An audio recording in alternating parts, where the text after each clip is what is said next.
छत्रपती शिवरायांचा पुतळा कोसळला या प्रकरणात सरकारी अधिकाऱ्याचा खळबळजनक दावा.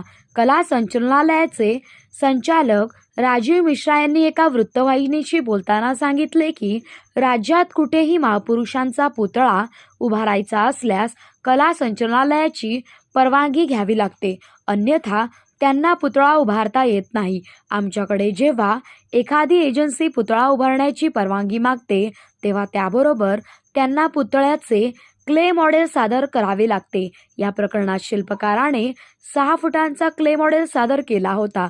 यानंतर कला संचालनालयाची समिती, ज्यामध्ये तज्ज्ञ कला इतिहासकार आणि कलाकार यांचा समावेश असतो, ही समिती पुतळ्याच्या क्ले मॉडेलची तपासणी करून परवानगी देत असते. यात महापुरुषाचा हावभाव, त्यांची शारीरिक रचना यावर बारकाईने कटाक्ष टाकला जातो. यानंतर क्ले मॉडेलला परवानगी दिली जाते. क्ले मॉडेलला परवानगी मिळताच संबंधित शिल्पकार्याला पुढे कशा प्रकारे नेता येते ही त्याची जबाबदारी असते. मालवणाच्या घटनेमध्ये असे झाले की आम्ही केवळ 6 फुटांच्या क्ले मॉडेलला मान्यता दिल्यानंतर तसेच नौदलालाही कळवण्यात आले, मात्र त्यानंतर हा पुतळा 35 फुटांचा केला जाणार आहे याबाबत आम्हाला माहिती देण्यात आली नव्हती. तसेच पुतळ्याच्या स्ट्रक्चरमध्ये स्टेनलेस स्टीलचा वापर होणार आहे याची आम्हाला कल्पना नव्हती.